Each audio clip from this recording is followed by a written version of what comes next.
mootummaan beekaa gochuuf jedhaa otoo jennuu eeggannoo nama 25 bakka takkatti fixan. Amma moo xiyyeeffannoon isaanii inni guddaan Harargee irratti bobba'ee jira.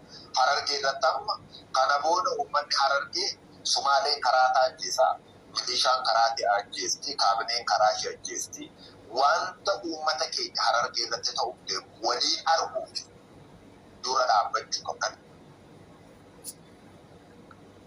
Rakkoo wallaggaa rakkoo adda addaatu itti jira. Waggaa meeqaa fi naannoon yaa'iin adda addaa keessatti deemaa bahe hin qotanne, hin horanne, waan hojjetanne kana keessa rakkoo itti dhufe malee silaa artii wallaggaa artii kadhattu. Takkaa kadhattee hin beektu illee kadhaa illee beektu.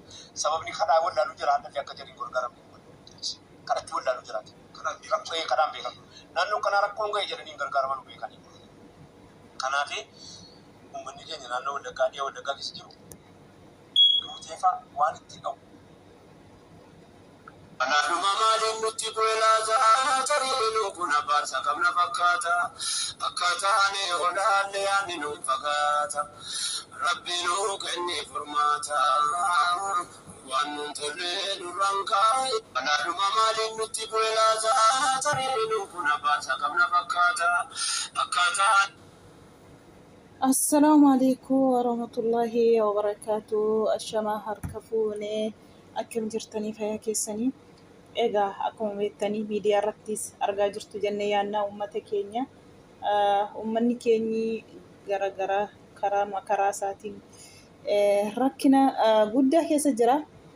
Sagalee eenyutti sagalee taa'ama oddee waggaa 6 waggaa 5 moo meeqamma har'a iddee bara Haacaaluun du'uuti hinuma iyya namni gattaa'een beeku. Furmaanni tokko amma kana dhufee hin jiru jechuudha. Furmaannis argamis hin jiru. Garaagaraatiin inni numa hin gala'a. Guyyaa tokko too namni hin du'in oolee buleen beeku iddee waggaa 5 waggaa 6ti. Egaa dararaan akkuma itti fufee jira. Isa kamitti sagalee taa'ama, isa kamitti himatanii rabbitti himachuu malee rabbitti bo'uurraa kana fee amma maaliif namni walirraanfateera. Wallahi duuti sareenu kabajaa qabdi. Akka sareetti baqa walirraanfate namni abaluu yoo du'e jedhaniyyuu duutillee kabajaa qaba. Duuti amma namni walirraanfateera. Akka sareetti sareenillee kabajaa qabdi yoo ilaaltanii jechuudha. Isa kamittiidha. Nabaluun du'e akkas ta'e baqa amma namni duri waliinaa amma namni waliinaa dhiise. Maaliif ree guyyaa guyyaatiin wanta ta'e faddee waggaa 6 waggaa 5tiin ma argatees jiraatiin nama ibiddaan gubu warii ibiddaan gubatu namni amma garaa jabaatee jira kana argeeyyuu jechuudha. Namni akkamii waliinaa ilmi nama isa kamitti immoo sagalee ta'a. Fakkeenyaaf qaama sadiitiin dararamaa jira uummanni. Qaama sadii yoo isiniin jedhu tokko gara mootummaatiin, tokko gara faannootiin, tokko immoo gara abaawootiinii jechuudha. Amma haati komaannaan jette wallahi laazim isa dhugaa isinitti hima. Yoon du'e naa boosatee birrii naa ergii naan jette. Maali jennaan an dararaa jette. Nyaata yoo nam 6 nam 7 ta'e kun dhufee nyaatee ba'aa jette. Ammas tokko dhufaa jette. Kunis dhufee nyaatee ba'aa jette. Yoo waxiin qallate maa inni bishaan kuni jedhu. Yoo annatti ilaalle maa inni kun jedhu. Mudhii hidhannee ijoolleen beelofte ufii beelofne mudhii hidhanneeti jara qallabaa jirra. Yoo mi'aan hin jiru jenne hirreebamna ni dhiitannaa jedhan. Wallahi namni garuu kana gadi bahee himatu uummanni. Cinqiisa rakkinas akkamii keessa jira. Qotatee garatti facaafatee haammatee gashatu hin qabu. Garattis facaafatu hin qabu. Gadi bahee garatti dalagatee of jijjiiru hin qabu uummanni iddee waggaa 5 waggaa 6ti. Akkanitti rakkatee beela hamaarra bu'ee dararaa hamaarra bu'ee wariin irraa zarafamee manni irratti gubatee dararaa akkamii keessa jira uummanni.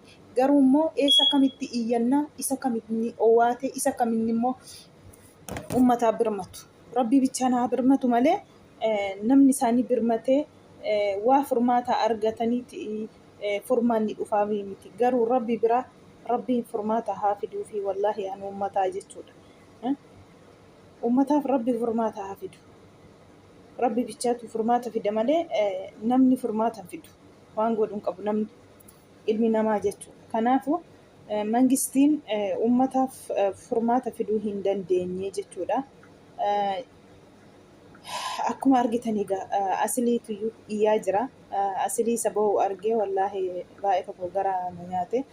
Maaliif otoo jiraatanii achitti dhuma du'ee otoo du'ee sa'aatii kanatti baga haati koo kana hin argini kan inni jedhee jechuudha mimmaasa buusu. Namni koomentiinuu gara nama gaddisiisa wallaahi laazim. Maaliif afaan tokko haasofne afaan tokko dubbachaa maal niftanyaan akkas nu goote jennee boonya miti laa wallaahi ufumaayyuu isa halagaa walitti taaneerra jechuudha. Halagaa caallee argamneerra ufuma keenya jechuudha. Haamilee wal cabsuu achi jalatti waan jecha hin taane waliin jedhu barreessuu haadhuutu ishoo akkasaa taatu waliin jechuudha. Namni haadha qabu namni haadharraa alate du'a haadhaa boo'icha haadhaatti hin gammadu jechuudha ilma namaa ta'e.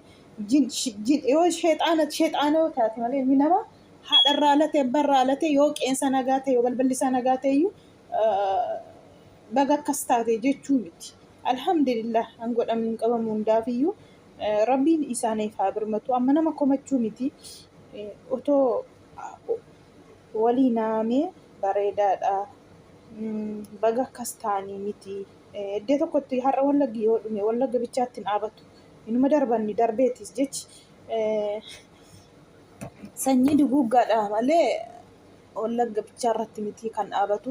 Yoo wallagge fixxee inuma darbitee illee iddoo tokko fixuu nafu jechuudha. Mikinaanni sababni shaneetiin dararamu jechuudha. Milishaan guyyaa ganama akkasitti isaan dararaa oolti. Qaamni mootummaa achii poolisiin dhufee akkasitti isaan darara. Halkan jara kana darara. Faannoon gara kanaan darara. Uummanni keenya gara dhabee furmaata dhabee akka kanatti diida keessatti kan du'ee garatti owwaallatu dhabee sareenuun tuffatte amma jechuudha. Dhugaa rabbii danaazaa sareenuun tuffatte miti. Waraabessa miti sareenuu guyyaa jechuudha. Dhugaa dubbachuuf. Akkuma dhageessan eengadda nama meeqatu iddeetti rashaname nama 20 jedhan. Nu biruma garma gadii jechuudha. Eengadda nama meeqa jechaa jiru.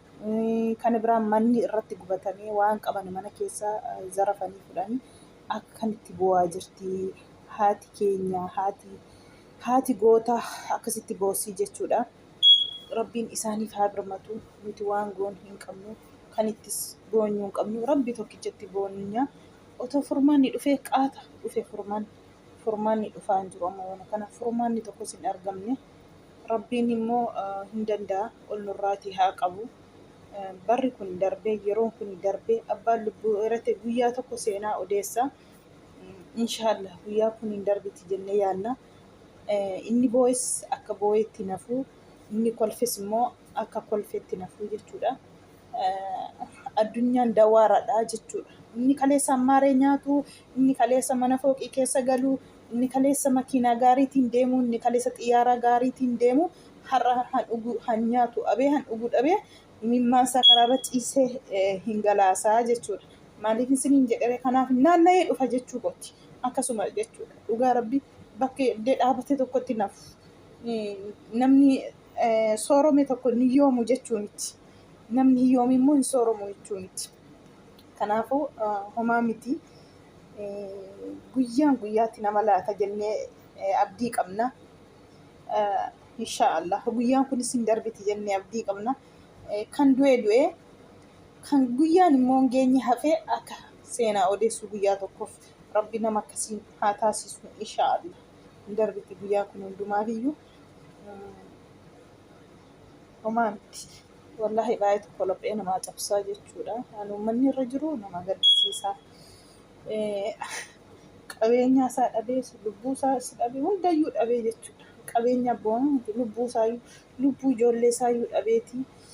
Ijoollee isaa argeen owwaallannee ijoollee isaa argee biyyootti hin deebisne yoo ajjeesanii danaazaa hin kennanii isa kaan fuudhaniiti baduu edda isaan dhaqatanii hin beekamu.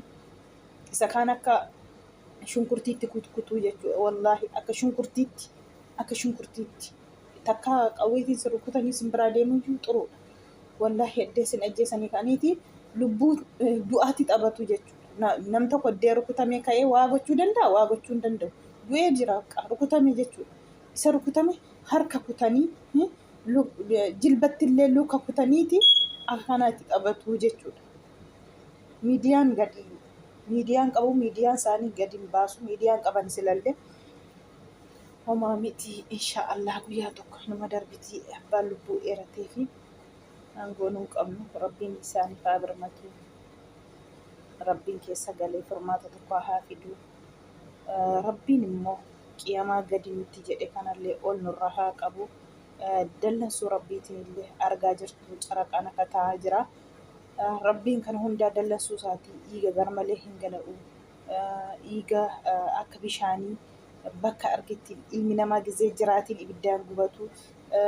Gizee lapheen ofii jabina guddina mana tokko keessatti namni 3, nama 4, nama 5, nama 6 gizee akka kanatti akka hoolaa qalanii gizee qalamu akkamiin rabbiin keenya nutti hin dallanu.